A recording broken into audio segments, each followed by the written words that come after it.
Hi hello నమస్తే welcome to my channel by channel కొత్తగా చూస్తున్నట్టయితే ముందుగా సబ్స్క్రైబ్ చేసుకోండి. అలాగే నేను చెప్పే సమాధానం అందరికీ షేర్ చేయండి భయ.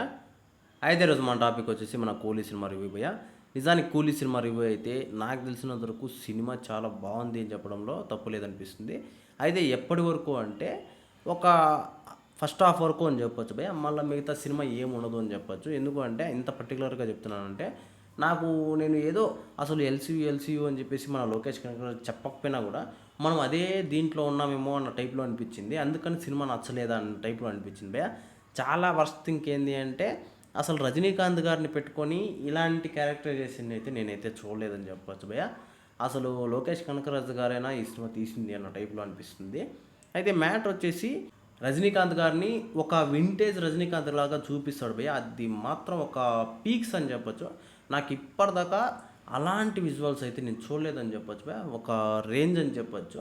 దాని తర్వాత సినిమా ఏమి ఉండదు అని చెప్పొచ్చు భయ్య. అయితే స్టోరీ వచ్చేసి సింపుల్ భయ్య. అంటే కాస్ట్లీ వాచ్లు అయితే ఒక పోర్టుకి అయితే వస్తాయి. ఆ పోర్ట్లో నుంచి మనకు నాగార్జున గారు అయితే దాన్ని దొబ్బేయాలని చూస్తారు. అంటే మెయిన్ విలన్ నాగార్జున గారే దాన్ని దొబ్బేయాలని చూస్తారు. దాంతో అది కాపాడాలని చెప్పేసి మన రజనీకాంత్ గారిని అయితే వాళ్ళు ఐఎఫ్ఎస్ఆర్స్ అయితే అక్కడ పెట్టడం అయితే జరుగుతుంది. అక్కడి నుంచి అసలు రజనీకాంత్ గారు అయితే దాన్ని కాపాడాలనుకుని చూస్తాడు.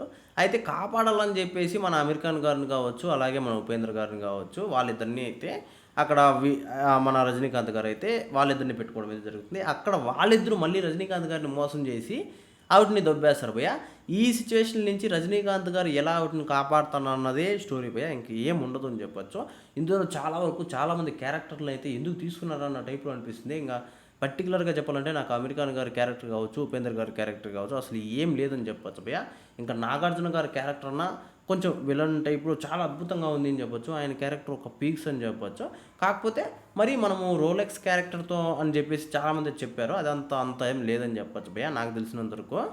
నిజం చెప్పాలంటే ఇలాంటి సినిమాలకి మనము చాలా హైప్ అయితే పెట్టుకుంటాం. ఎందుకంటే ట్రైలర్ వచ్చినప్పటి నుంచి కావచ్చు, అంతకుముందు కావచ్చు, అంటే ఆ సాంగ్ వచ్చినప్పుడు కావచ్చు, చాలా వరకు అయితే హైప్ పెట్టుకున్నామని చెప్పొచ్చు. ఎంతసేపటికి మన అనిరుద్ గారే కనిపిస్తారు భయ్య. ఎందుకంటే అక్కడ సీన్ ఏం లేకపోయినా కూడా బ్యాక్గ్రౌండ్ మ్యూజిక్ తప్ప తప్ప తప్ప అని కొడుతున్నట్టు ఉంటుంది. అంటే మన అనిరుద్ గారే ఎంతసేపటికి లేపడానికి ట్రై చేస్తాడు, కానీ అక్కడ సీన్ అయితే లేదు అని చెప్పొచ్చు. అది కొంచెం బాగుంటే సరిపోయేదని చెప్పొచ్చు. కాకపోతే లోకేష్ కనకరాజు గారు ఎక్కడో మిస్ అయ్యారేమో అన్న టైప్లో అనిపించింది. అయితే కలెక్షన్స్ పరంగా చూసుకుంటే ఇప్పటికీ 200 కోట్ల దాకా వచ్చింది. అది పర్వాలేదని చెప్పొచ్చు.